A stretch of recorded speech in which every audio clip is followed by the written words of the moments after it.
Hi, everyone.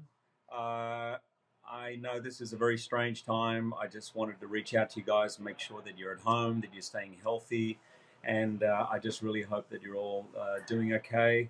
Um, this is a really exciting day for me because on this line, whatever you call this thing, I have my very good friend, I think one of the greatest actresses alive, Allison. I would like you to always introduce me, please.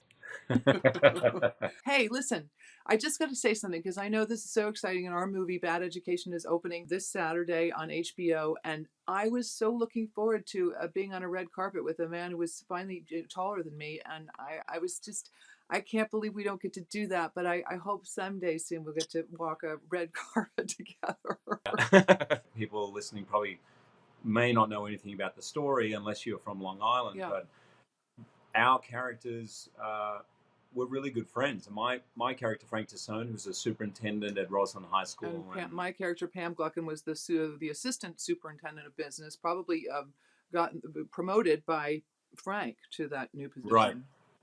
But it was a really interesting relationship, and they ended up getting embroiled in this scandal. I don't want to say too much, Yeah. but it wasn't like they were really openly planning things together. It's fascinating how it all sort of fell into place, And and it, it's it was very fascinating to watch how there's such one thing on the surface and another thing underneath, and very morally yeah, complex, uh, yeah, flawed characters, which I think are always yeah. the most fun to play. But Well, we all are, right? It's yeah, and all of us have things that haunt us, right? All of us have things that we wish we had done differently. Not all of us break the law in such a massive way, but I think that's what drew me to it.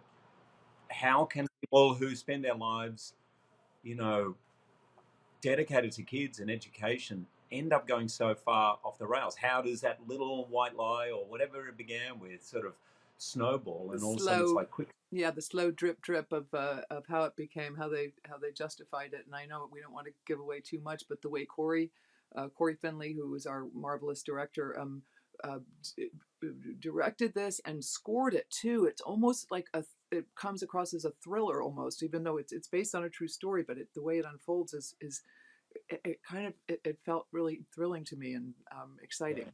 yeah. The now famous sandwich on the bleachers scene was the first scene that we shot. It was just the end of the day. We just sat there on the bleachers. Before we knew it, we were ad libbing. It was the first scene I ever did with you. I was so intimidated because you're one of my favorites. I was super excited. There you go. I've said it. I was Uh, totally intimidated. And then I was so happy that you did not disappoint in terms of being like a true actor's actor, where you were there for me. You were so playful. You let me shove that sandwich in your mouth or do whatever. You were just open to it. And our whole relationship was established in that scene, our characters' relationship. It was so important and it was so fun. It was one of my favorite scenes. that was great. Um, so listen, thank you so much for tuning in, guys. We're here to entertain you. We want you to stay home. We want you to stay healthy. Better education. I think it is 8 p.m. This Saturday on HBO. I miss you, Allison, I miss you too, but Hugh. I'll be watching you at 8 o'clock. Stay safe and healthy. And to all of you out there, stay safe and healthy. Absolutely. Love you all. Love you.